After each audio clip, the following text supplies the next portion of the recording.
नमस्कार दोस्तों, मैं कमल किशोर भोजक आप सभी का हार्दिक अभिनंदन करता हूं।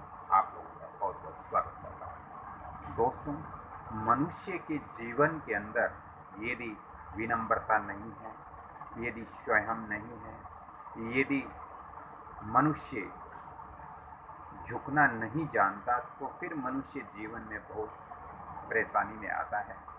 मनुष्य को दोस्तों अहंकार और जो घमंड होता है वो कहीं न कहीं मनुष्य का पतन का कारण होता है। दोस्तों, आज मैं इस वीडियो के अंदर आपको एक छोटी सी लघु कथा सुना रहा हूँ और इससे हमें जीवन में बहुत बड़ी सीख मिलती है।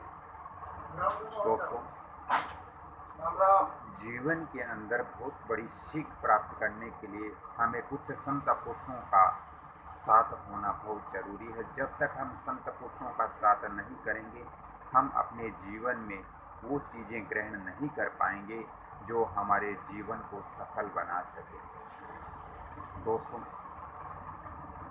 अहंकार से हमें कुछ नहीं मिलता है, घमंड से हमें कुछ नहीं प्राप्त होता है। दोस्तों, एक बार एक बहुत ही धनी व्यक्ति था, बहुत ही अमीर व्यक्ति था और वो अपने पैसे के बलबूते पर और अपनी जवानी के बलबूते पर वो सब कुछ हासिल करना चाहता था अहंकार से। दोस्तों, वो एक संत महात्मा के पास पहुंचे और जब वो संत महात्मा के यहाँ आश्रम में जाने लगे तो बड़े जोश के साथ, तो जब संत के जो शिष्य थे उन्होंने विनम्र प्रार्थना की कि मान्यवर आप कहाँ से आए हो, कौन हो, इतनी उग्रता से आप कैसे यहाँ आ रहे हो। तो उस व्यक्ति ने कहा कि मुझे महात्मा से मिलना है, मुझे संत से मिलना है।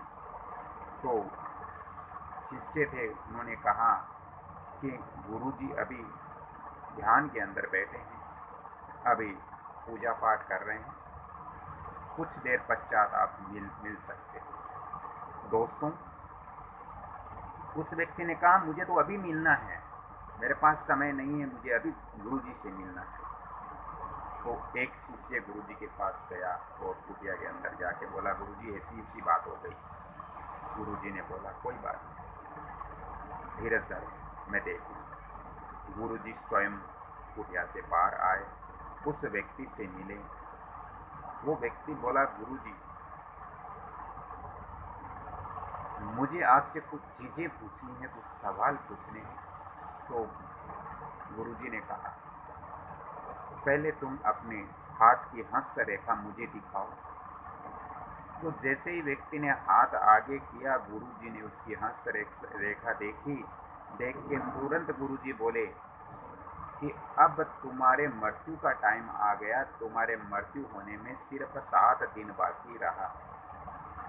7 दिन पश्चात तुम जरूर मर जाओगे, तुम्हारी मृत्यु हो जाएगी। दोस्तों, जब वो व्यक्ति आया था बड़े जोश के साथ आया था और जब वो जा रहा था तो डगमगाते उनके पैर, उदासी मन के अंदर छाई हुई और वो धीरे धीरे धीरे धीरे कदम बढ़ाते हुए वापिस अपने घर की ओर गया। घर जाकर बड़ा मायूस हो गया, निराश हो गया। दोस्तों, उसके पत्नी ने, उसकी माता पिता ने पूछा आखिर बात क्या है। उसने कहा कि अब मेरे 7 दिन बाद में मेरी मृत्यु निश्चित है और मुझे 7 दिन बाद में मरना ही पड़ेगा। दोस्तों, एक दिन बीता, 2 दिन बीता, वो दिन प्रतिदिन अपने परिवार से मिलने लगा, अपने बच्चों से प्रेम करने लगा, अपने माता पिता के चरण छूने लगा, अपने माता पिता से मिलने लगा, उनसे प्रेम करने लगा। बोला बस मैं अब 7 दिन का हूँ, जितना हो सके मैं आप लोगों से मेल मिलाप कर लूँ। सारे रिश्तेदार आने लगे, सब मिलने लगे। दोस्तों, ऐसे करते करते करते करते 4-5 दिन बीत गए और इस बीच उन्होंने दान पुण्य करना शुरू कर दिया। अपने जो संबंधी थे, जो रिश्तेदार थे, जो जान पहचान वाले थे, सबसे वो मिलने लगा, सबसे प्रेम करने लगा, सबसे प्रेम की बातें करने लगा। वो सोचा मेरी तो ज़िंदगी इतने दिनों की है तो क्या फायदा। दोस्तों दोस्तों जैसे ही 7 दिन बीतने लगे और गुरुजी ने कहा था कि तुम 7वें दिन 5 बजे तुम्हारा मृत्यु होगी, तो जैसे ही 7वां दिन सुबह 5 बजे वो मूर्छित सी अवस्था में आ गया, क्योंकि उसने खाना पीना सब छोड़ दिया, वो मूर्छित अवस्था में आ गया। 4:45 बजे गुरुजी वहाँ पहुँचते हैं, तो गुरुजी पूछते हैं कि ये क्या हो गया।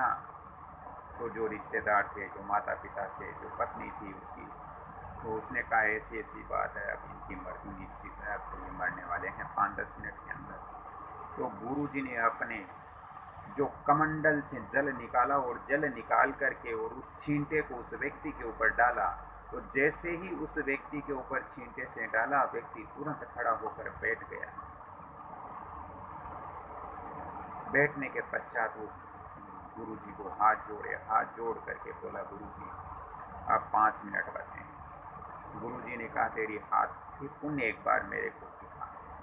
जैसे ही उसने हाथ देखा, हस्तरेखा का गुरुजी ने निरीक्षण किया और हस्तरेखा का निरीक्षण करते ही गुरुजी बोले कि अब तेरी उम्र 30 साल और है, तेरी मृत्यु 30 साल बाद होगी। तेरी हाथ की जो रेखा है वो बदल चुकी है, अब तेरी मृत्यु 30 साल बाद होगी। जैसे ही बोला और उस व्यक्ति के मन में हर्ष उल्लास और खुशियां छाने लगी कि अब मैं 30 साल और जी लूंगा। दोस्तों जैसे ही गुरुजी ने कहा, उसके मन में उमंग जागृति हुई, उसके मन के अंदर खुशियां हुई कि अब मुझे 30 वर्ष और मैं जिंदा रह सकता हूँ। उस व्यक्ति ने पुण्य गुरुजी को हाथ जोड़ के बोला, गुरुवर एक चीज समझ में नहीं आई, आपने कहा कि 7 दिन के अंदर मेरी मृत्यु हो जाएगी और अब आप बोल रहे हो कि 30 साल और आप जीवित रहोगे, तो इसके पीछे कारण क्या है गुरुवर? मुझे कृपया ये आप मार्गदर्शन करें, मुझे जरूर बताएं।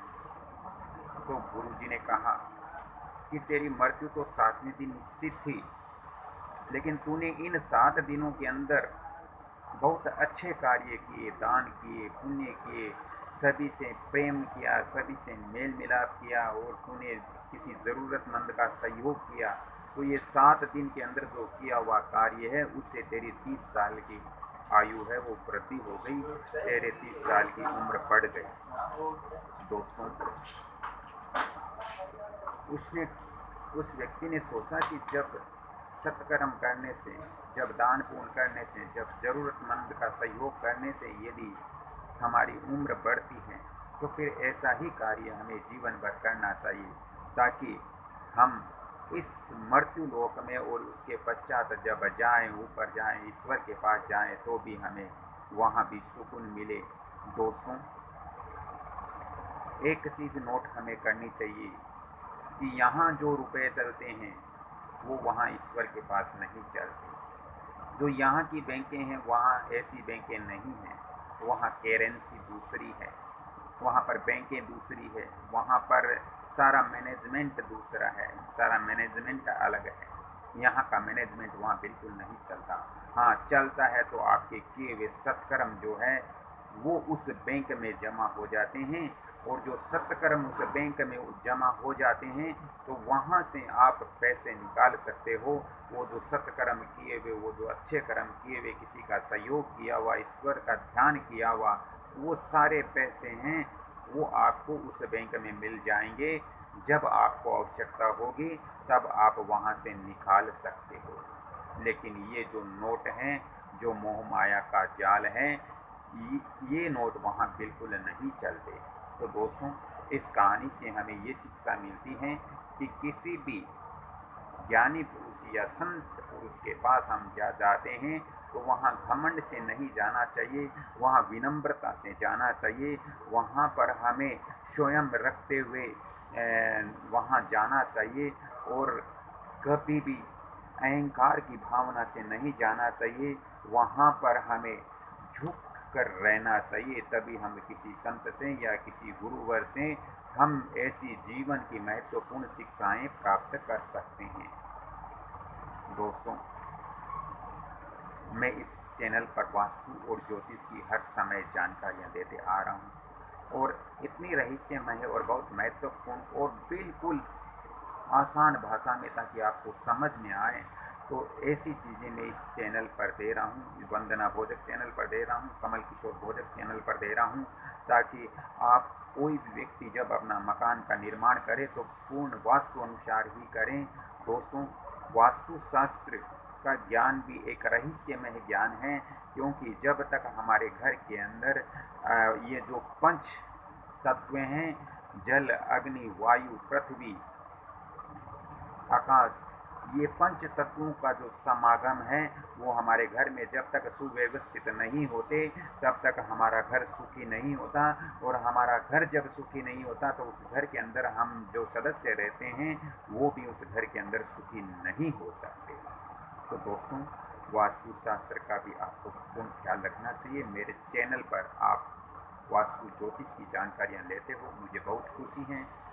इसमें आप लोगों का ही बेनिफिट है, क्योंकि ऐसा माना जाता है कि ज्ञान देने से ज्ञान बढ़ता है और ज्ञान नहीं देने से ज्ञान घटता है। तो मेरा कर्तव्य यही है कि मैं आप लोगों को ज्योतिष और वास्तु की जानकारियाँ समय समय पर आप लोगों तक पहुँचाता रहूँ। आप लोग इस वीडियो को लाइक करें, शेयर करें, सब्सक्राइब करें और बेल आइकन घंटी के निशान पर भी क्लिक करें। राधे राधे, जय श्री कृष्णा, धन्यवाद।